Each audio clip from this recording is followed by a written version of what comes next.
علم الإنسان ما لم يعلم.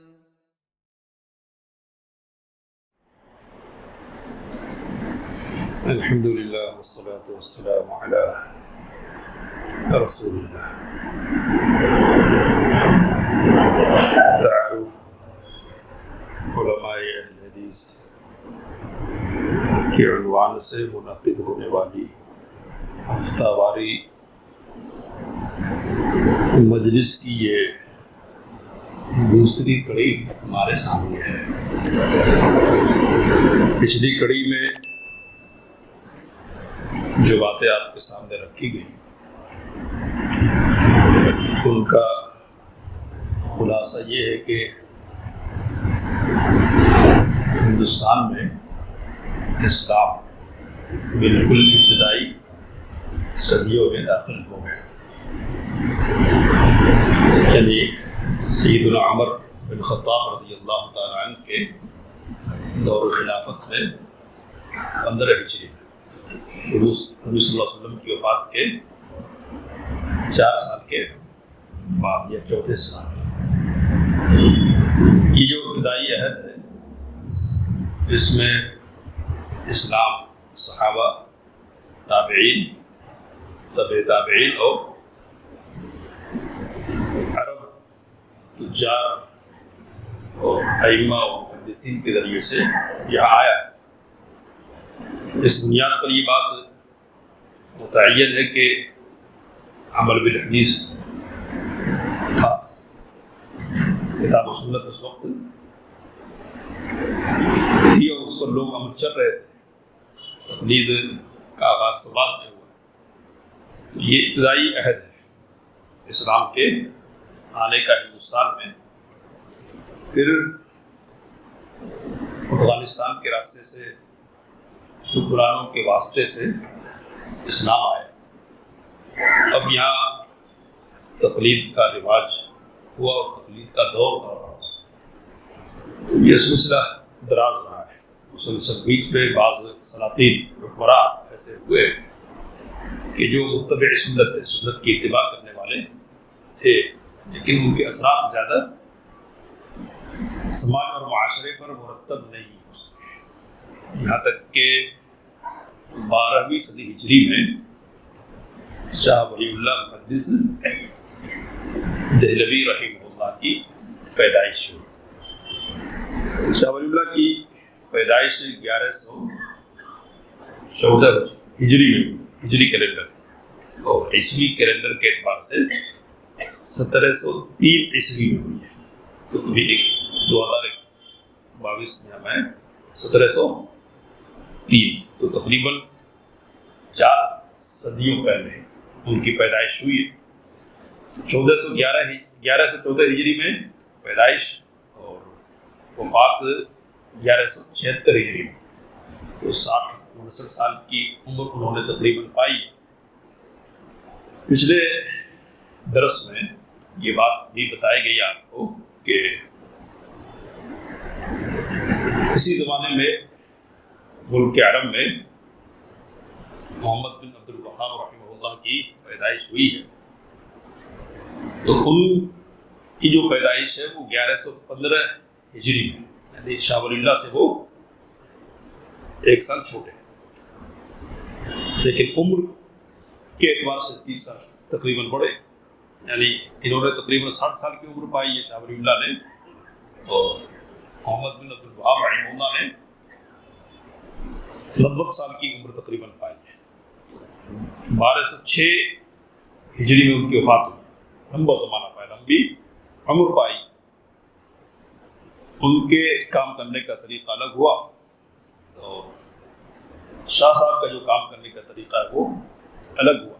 وہ کیا تھا, وہ ذرا ترتیب سے چلیں گے انشاءاللہ. شاہ صاحب کے والد کا نام شاہ عبد الرحیم ہے. صوفی بزرگ تھے اور وحدت الوجود کے بھی قائل تھے. وحدت الوجود ایک عقیدہ ہے, جانتے ہیں آپ, یعنی وجود ایک ہی ہے, اس کائنات میں اللہ کے علاوہ کوئی اور وجود نہیں ہے, تو اس کے قائل تھے. انہوں نے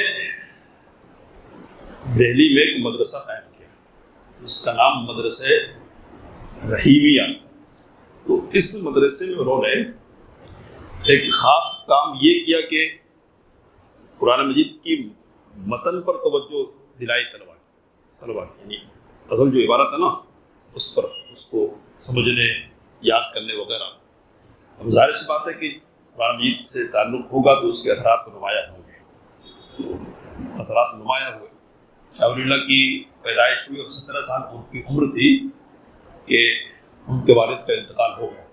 لیکن اس عمر کو پہنچتے پہنچتے یہاں کے جو علوم تھے تقریباً وہ سارے حاصل کر چکے تھے، اور والد کی وفات کے فوری بعد انہوں نے والد کے منصب کو سنبھال لیا، یعنی مدرسہ رحیمیہ کی ذمہ داری انہوں نے نبھائی.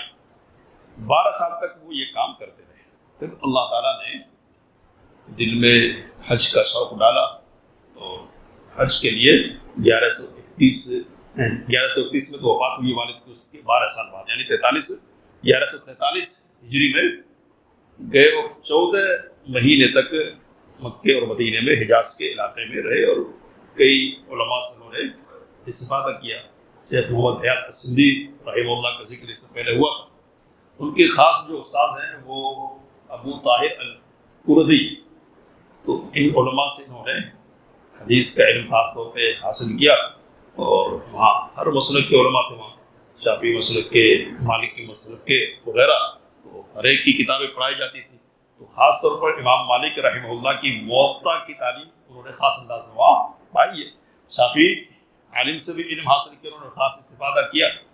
ایک مزاج کس کا بن گیا؟ حدیث کا بن گیا.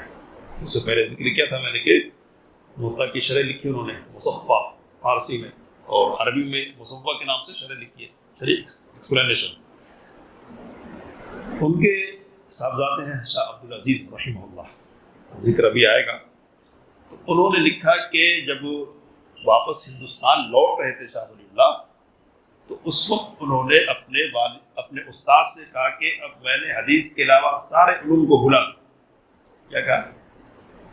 حدیث کے علاوہ سارے علوم کو میں نے بھلا دیا. اب یہ بات میں کیوں کہہ رہا ہوں؟ تو تاکہ یہ پتہ چلے کہ ادھر جو تبدیلیاں اور انقلابات آئے ہیں نا وہ کس بنیاد پر. حدیث کی طرف توجہ اب ہو گئی ہے، دلچسپی پیدا ہو گئی ہے. اور اس فضا میں جہاں حدیث کیا ہے، ایک اجنبی چیز ہے، اب یہاں حدیث سے اچھا خاصا تعلق لے کر حضرت شاہ ولی اللہ محدث دہلوی ہندوستان واپس آ رہے ہیں. اب یہ کہ سارے علوم بھلا دیے، کہ اس مطلب یہ نہیں ہے کہ دوسرے علوم ان کو نہیں یاد رہے، ازبر نہیں رہے، دوسرے علوم پر انہوں نے کام نہیں کیا، ایسا نہیں ہے. لیکن ایک غلبہ ہو گیا، غلبہ. اب یہاں پھر واپس آئے، مدرسے رحیمیہ کی ذمہ داریاں نبھائی انہوں نے، اور وفات تک کام کرتے رہے. کچھ بڑے شاگرد ہیں شاہ ولی اللہ کے، ہے نا، بہت سے ہیں، لیکن ایک دو نام ذکر کر رہا ہوں میں. ہندوستان میں ایک عالم گزرے قاضی ثناء اللہ پانی پتی. ثناء اللہ پانی پتی، ان کی تفسیر مظہری بڑے علماء میں شمار ہوتے ہیں، اور فتاویٰ بھی ان کا ہے، فتاویٰ کی کتاب بھی ہے. تو یہ شاہ ولی اللہ کے شاگرد ہیں، اور عالم عرب کے ایک بہت بڑے عالم علامہ مرتضیٰ زبیدی، یمن کے. تاج العروس ایک لغت کی ڈکشنری کی کتاب ہے، مشہور کتاب ہے نا. تو اسی طرح امام غزالی رحمہ اللہ ہیں، ان کی کتاب احیاء علوم الدین، اس کی شرح انہوں نے لکھی ہے اتحاف وسعادت المتقین کے نام سے. تو یہ دونوں کتابیں بہت مشہور ہیں. علامہ زبیدی اس بنیاد پر زندہ جاوید. تو یہ کون ہے؟ شاہ ولی اللہ سے استفادہ کرنے والے ہیں. ٹھیک ہے. اور بھی ہندوستان میں بہت سارے، ان کے بھائی بھی ہیں شاہ اہل اللہ. لیکن ان کے علوم کو ایک خاص انداز میں آگے بڑھانے کا جو کام ہے وہ ان کے صاحبزادوں نے کیا. 2 بیویاں تھیں. پہلی بیوی سے ایک صاحبزادے ہوئے محمد، وہ بھی محدث سے، لیکن علمی طور پر اتنی شہرت ان کی نہیں ہوئی ہے. دوسری بیوی سے 4 بیٹے ہیں ان کے. تو پہلے بیٹے کا نام ہے شاہ عبدالعزیز. شاہ عبدالعزیز. اب یہاں ایک بات ذکر کر دیتا ہوں کہ شاہ ولی اللہ کی جو پیدائش ہے نا وہ عہد عالمگیری میں ہوئی ہے. عالمگیر اورنگزیب کے آخری زمانے میں، اس سے 4 سال، ان کی پیدائش کے 4 سال کے بعد عالمگیر کی وفات ہوئی ہے 1118 ہجری میں. تو ایک کیا کہتے ہیں اس کو، اتفاق کہہ لیجیے یا تقدیر کہیے، اللہ کی تقدیر ہے کہ ایک طرف وہ سیاسی اعتبار سے مسلمانوں کے زوال کا آغاز ہو رہا ہے، عالمگیر کی وفات کے ساتھ ہی بلغیہ حکومت کا زوال شروع ہو گیا، اور کتنی مدت کی زندگی گزاری ہے شاہ ولی اللہ نے؟ 60 تقریباً، ہے نا؟ تو اس عہد میں 9 بادشاہ گزرے، ان میں سے کئی کو قتل کر دیا گیا۔ تو اس طرح خلفشار کا دور تھا۔ احمد شاہ ابدالی اسی دور میں آیا ہے، مرہٹواروں کے جھگڑے آئے، اور پھر اسی دور میں کیا ہے، انگریز بھی آ گئے۔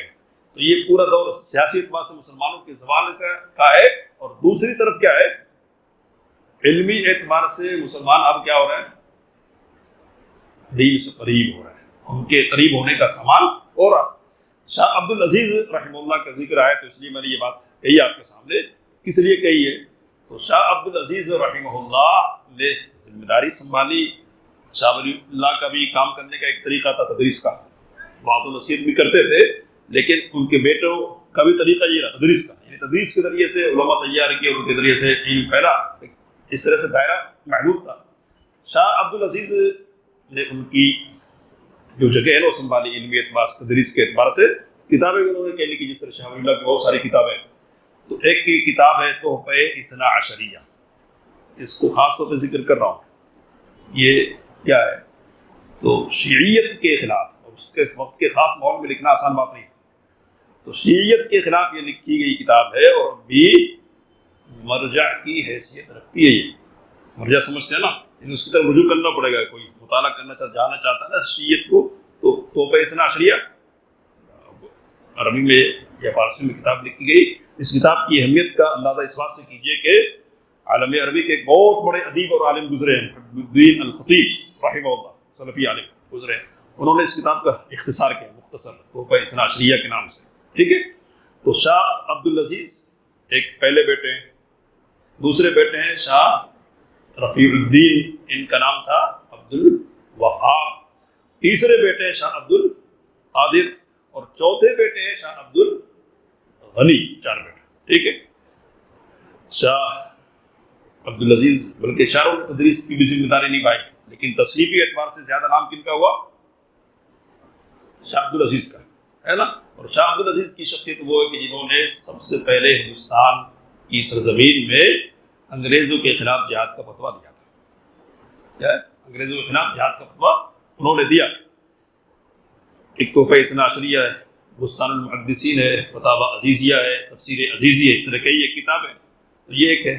اب یہ ایک قابل ذکر بات یہ ہے کہ شاہ صاحب کے صاحبزادوں میں 2 صاحبزادے وہ ہیں کہ جن کو سب سے پہلے اردو زبان میں قرآن مجید کے ترجمے کا شرف حاصل ہے۔ سمجھیے کیا کہہ رہا ہوں؟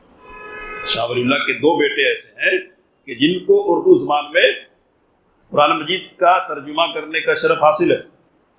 تو شاہ رفیع الدین ہیں، انہوں نے لفظی ترجمہ کیا ہے، لفظی ترجمہ سے لفظ ورڈ ٹو ورڈ یہ ترجمہ کیا ہے۔ اور شاہ عبدالقادر رحمہ اللہ جنہوں نے محاورہ والا ترجمہ کیا، موضح القرآن نام ہے اس کا، اب بھی حوالے دیتے ہیں۔ اور اردو میں بعد میں جتنے ترجمے ہوئے نا، کوئی بھی اس ترجمے سے بے نیاز نہیں ہو سکا ہے۔ تو یہ بڑا کارنامہ ہے، بڑا، کہ جہاں خطرہ تھا باپ نے فارسی میں ترجمہ کر دیا تو لوگ قتل کرنے پر آمادہ تھے، بیٹوں نے آگے بڑھ کر کام کیا۔ شاہ عبدالغنی کی تصنیفات وغیرہ کا ذکر تو نہیں ملتا، انہوں نے تدریس کی ذمہ داری سنبھالی، لیکن ان کی وفات جلدی ہو گئی۔ اللہ نے ان کی جگہ ان سے بڑھ کر، بلکہ پچھلے بہت سالوں سے بڑھ کر کام لیا ایک خاص شخص ہے۔ تو آج تھوڑا سا ذکر کروں گا میں اس کا، ہے نا؟ عقیدت کے ساتھ سننا بھی چاہیے، اور عقیدت کے ساتھ میں ذکر بھی کروں گا۔ تو یہ کون ہے؟ تو یہ شاہ ولی اللہ کے پوترے ہیں، اور شاہ عبدالغنی کے بیٹے کون؟ شاہ اسماعیل، ان کو شہید کی نسبت کے ساتھ یاد کرتے ہیں، ہے نا؟ والد سے ابتدائی علم حاصل کیا انہوں نے، بعد میں چچا انہوں نے ذمہ داری لی، لیکن خاص طور پہ شاہ عبدالقادر رحمہ اللہ نے یہ ذمہ داری ان کی تعلیم و تربیت کی نبھائی۔ بچپن ہی سے بڑے ذہین تھے، کلاس ہوتی تھی، کتاب پڑھاتے تھے چچا عبدالقادر، پڑھ لیتے تھے، اٹھ جاتے تھے، ان کو پتہ ہی نہیں رہتا کہ کہاں تک پڑھایا تھا۔ اگلا جب سبق ہوتا تھا نا، طریقہ یہ ہے کہ کوئی شاگرد پڑھے اور استاد اس کی تشریح کرے، یہ طریقہ، تو کبھی آگے سے شروع کر دیتے اور کبھی پیچھے سے شروع کر دیتے. آگے سے شروع کرنے پر ٹوکتے، کہتے تھے کہ آسان تھا میرے لیے تو اس لیے میں نے آگے پڑھ گیا. پیچھے سے بھول جاتے کہاں تک یاد نہیں ہے نا، تو پیچھے سے کبھی شروع کر دیتے، کہتے یہ تو پڑھا دیا، تو کہتے کہ اچھا پڑھا دیا تو اس سلسلے میں یہ اعتراض ہے، یہ سوال ہے، یہ سوال ہے. ایسے سوالات رکھتے کہ چچا پریشان ہو جاتے جواب دے دیں. تو اس طرح اللہ تعالیٰ نے بڑی ذہانت سے ہمارا ہے نا، تو علمی اعتبار سے پختگی حاصل کی. دوسروں سے مزاج ذرا ہٹا ہوا تھا، وہ کام بھی کر سکتے تھے جو چچا وغیرہ کر رہے تھے، لیکن میدان میں آنا چاہتے تھے اور اللہ نے میدان کے لیے پیدا کیا تھا. تو سید احمد بریلوی ایک بزرگ گزرے جو شاہ عبدالعزیز کے شاگردوں میں سے، تو ان کا مرود دہلی میں ہوا، دلی آئے ہوئے ہے نا. شاہ اسماعیل نے ان کے ہاتھ پر بیعت کی، ان کے مرید ہو گئے اور دست راست ہو گئے، یعنی دائیں ہاتھ ہو گئے، اور آگے کی کہانیاں ہیں. اب یہاں سے ذرا کھلے تو کیا ہوا، اب شاہراہوں پر، خاص طور پر جامع مسجد کی سیڑھیوں پر، جامع مسجد میں وعد و نصیحت کا سلسلہ شاہ اسماعیل نے شروع کیا، وعد و نصیحت کا. تو 2 دن پابندی کے ساتھ ان کا وعد ہوتا تھا جامع مسجد میں، منگل کے دن اور جمعہ کے دن، 2 دن پابندی سے. اب اس میں ایک کہانی آتی ہے کہ ایک بزرگ مراد آباد سے نکلا ہے، شاہ صاحب کا وعد سننا ہے، لیکن جب پہنچا نا تو پتہ چلا کہ شاہ صاحب کو وعد ہو گیا. ملا کہ میں تو دستک دیا میں، کہا کہ میں تو سن لیا تقریر آپ کی، لیکن محروم ہو گیا. کہا کہ اچھا ٹھیک ہے بیٹھ. تو جو تقریر یہاں کی تھی نا، اکیلے اس بزرگ کے سامنے پوری کی پوری دہرا. اس طرح جذبے کے مالک تو جن سے کام لینا ہوتا ہے اللہ تعالیٰ کو، ان کے جذبات الگ ہی ہوتے. تو شاہ اسماعیل کی جو خوبی ہے اصل میں وہ کیا ہے، تو وہ اظہار حق ہے، حق کی صراحت ہے، جرأت ہے اور بے باکی ہے. ان کی بے باکی کا انداز کیا تھا، تو اب ذرا الفاظ تو مشکل ہوں گے لیکن میں سناتا ہوں، ذرا سننے میں ذرا سمجھ میں نہیں آئے تب بھی مزہ آئے گا، ہے نا. مولانا ابوالکلام آزاد رحمہ اللہ نے لکھا ہے کہ دعوت و اصلاح امت کے جو بھید سمجھ میں آنے والی بات، پرانی دہلی کے کھنڈروں اور کوٹلہ کے حجروں میں دفن کر دیے گئے تھے. یعنی کہنے کی، بولنے کی جرأت نہیں ہوتی تھی، راز بن کر یہ بھید رہ گئے تھے. اب اس سلطان وقت مطلب شاہ اسماعیل اور سکندر اعظم کی بدولت شاہ جہاں آباد کے یعنی دہلی کے بازاروں اور جامع مسجد کی سیڑھیوں پر ان کا ہنگامہ مچ گیا، اور ہندوستان کے کناروں سے بھی گزر کر نہیں معلوم کہاں کہاں تک چرچے اور افسانے پھیل گئے. اب دیکھیے آگے کہ جن باتوں کے کہنے کی بڑوں کو بند حجروں کے اندر بھی تاب نہ تھی، یعنی ہمت نہیں تھی، وہ اب برسرے بازار کی جا رہی اور ہو رہی تھی، اور خون شہادت کی چھینٹیں حرف و حکایت کے نقوش صفحہ عالم پر ثبت کر رہے تھے. تو یہ ان کی جرأت تھی. سید احمد سے بڑی عقیدت تھی، بڑی کہانیاں بھی اس سلسلے میں کچھ گڑی ہوئی بھی ہے، لیکن جب حق کی بات آتی تھی نا تو اپنے اس مرشد کو بھی چھوڑتے نہیں تھے. شاہ اسماعیل نہیں چھوڑتے تھے، ہے نا. جنگ کے لیے چلے گئے تھے، جہاد کے لیے سرحد پر سب مل کر. تو اس موقع پر ایک خاص مرحلہ آیا کہ جس قلعے میں خواتین بند ہے نا، اس قلعے کو خالی کر دیا جائے خواتین کی حفاظت کی خاطر. سید احمد نے پیغام بھجوایا امیر کے یہ لشکر کے. شاہ اسماعیل نے کہا کہ آپ کہہ تو رہے لیکن اس کے اثرات اچھے نہیں ہوں گے. لوگ یہ سمجھیں گے کہ ہم اب آخری مرحلے میں بالکل ہارنے والے، اس لیے تو خواتین کو لے جا رہے ہیں یہاں سے. تو مسلمانوں پر اس کے اثرات اچھے نہیں ہوں گے، نتائج اچھے نہیں ہوں گے، اور برے جو نتائج ہوں گے ان کی ذمہ داری آپ کے سر. قیامت کے دن اللہ تعالیٰ آپ سے پوچھے گا، آپ کو جواب دینا ہے. کہہ دیا. تو اس انداز سے جب گفتگو کی نا تو سید احمد نے اپنا فیصلہ واپس لے لیا کہ نہیں ٹھیک ہے، آپ جو بہتر سمجھتے ہیں ویسا ہی کیجیے. تو اس طرح بہت سارے واقعات ہیں.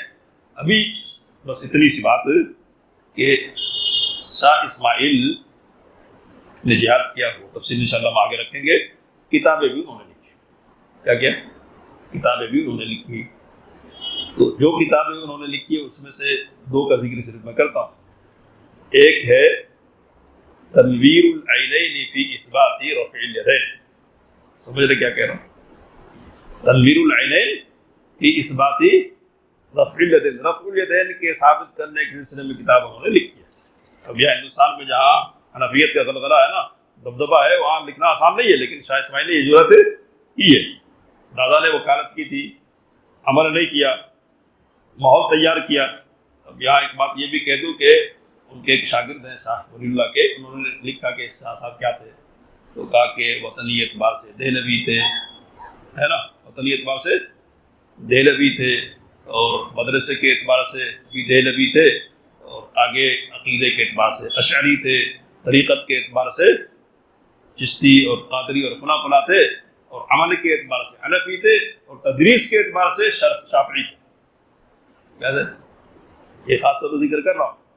تدریس کے اعتبار سے کیا تھے؟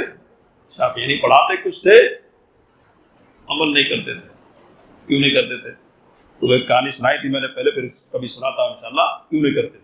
ماحول نہیں تھا ویسے مختصر طور پر. بہرحال تو شاہ اسماعیل نے جرأت دکھائی ہے، تنویر العینین لکھ دی. یہ تو عملی اعتبار سے میں نے فروعات نہیں ہے، لیکن عقیدہ جہاں بگڑا تھا پورا کا پورا، تو وہاں انہوں نے ایک کتاب لکھی ہے. کیا نام ہے؟ تقویۃ الایمان. اور بھی کتاب ہے شاہ، لیکن تقویۃ الایمان ہندوستان کی وہ کتاب ہے کہ جو قرآن مجید کے بعد سب سے زیادہ اردو زبان میں چھپی ہے. اس سے زیادہ کسی اور کتاب کو چھپنے کی سعادت نہیں ملی. بات ختم کر رہا ہوں میں ایک بات کہہ کے.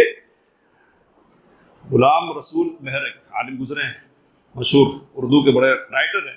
انہوں نے تقویۃ الایمان پر کام کیا. کام کرنے کا مطلب ہے کہ اس کی تفصیل کی ہے، ذرا نیا کرنے. پرانی زبانوں نے بالکل شروع کی اردو، تو ذرا مشکل تھی، اس کو آسان کیا. تو انہوں نے لکھا ہے کہ یہ جو سال ہے نا، یہ 1989 ہے، یعنی 1989 ہے. تو کہتے کہ اس وقت کی تاریخ میں 40-50 لاکھ سے کم یہ کتاب نہیں چھپی. اس وقت تک کی بات. کب کی بات ہے؟ 1989 کی بات. 1989 کی کتنی چھپی ہوگی؟ کہہ رہے 40-50 لاکھ کتابیں چھپ گئی. قرآن مجید کے بعد کسی اور کتاب کو یہ شرف حاصل نہیں ہے. اب یہ کتاب کیا ہے؟ تو یہ کتاب بم ہے اس وقت کے ماحول کے اعتبار سے. کتنوں کی دنیا بدلی ہے اس نے. اور اس کتاب کے ذریعے سے ہم وہ آئینہ دیکھ سکتے جو اس وقت کے ہندوستان کا تھا، کہ چہرے پر کیا کیا داغ تھے، کس قسم کی بدعقیدگیاں تھی، کیا کیا سماجی برائیاں تھیں، اور کس پیارے انداز میں. تو اس طرح سے اس کتاب کو مقبولیت ملی. روحانی اعتبار سے بہت سارے لوگوں نے اس سے فائدہ اٹھایا. بہت سارے لوگوں نے، ہزاروں لاکھوں کی تعداد میں لوگوں نے. اور ایک بات کہہ کے بات ختم کرنا چاہ رہا ہوں میں، کہ جسمانی اعتبار سے بھی لوگوں نے فائدہ اٹھایا. اب کیا کہنا چاہ رہا ہوں، تو اگر روح کا سامان ہو رہا تھا، کچھ لوگ کر رہے تھے اللہ والے، تو کچھ لوگ اس کے ذریعے سے پیٹ کا سامان بھی کر رہے تھے. تو کون لوگ تھے وہ لوگ تھے کہ جن کی پیٹ پر اس سے ضرب پڑنے والی تھی. تو انہوں نے اس کتاب کو پڑھ کے کچھ ادھر ادھر کی باتیں نکالی. دیکھو شاہ اسماعیل نے نبی صلی اللہ علیہ وسلم کیا کہہ دیا؟ بڑا بھائی کہہ دیا ہے. یہ بڑا جھگڑا چلتا رہا ایک لمبے عرصے تک. بڑا بھائی کر دیا گستاخ. گستاخ ہو گیا تو مطلب کافر. اسماعیل شہید کیا ہے؟ کافر. تو یہ کھیتیاں بھی چلتی رہی ہے. لیکن آج جو ماحول بنا ہوا ہے نا، توحید کا ماحول ہے نا، صحیح عقیدے کا ماحول، اس ماحول کو بنانے میں اگر عالم عرب میں کتاب التوحید کا رول ہے، تو ہندوستان کے پس منظر میں تقویت الایمان کا رول ہے. اس نے بڑا کردار ادا کیا. شاہ اسماعیل شہید کے واقعات ہیں، کچھ بات کو بارنے والے انشاءاللہ ہم آپ کے سامنے رکھیں گے. ابھی بات ختم کرتے ہیں. اللہ سے دعا ہے کہ ان باتوں سے فائدہ اٹھانے کی توفیق فرمائے. آمین.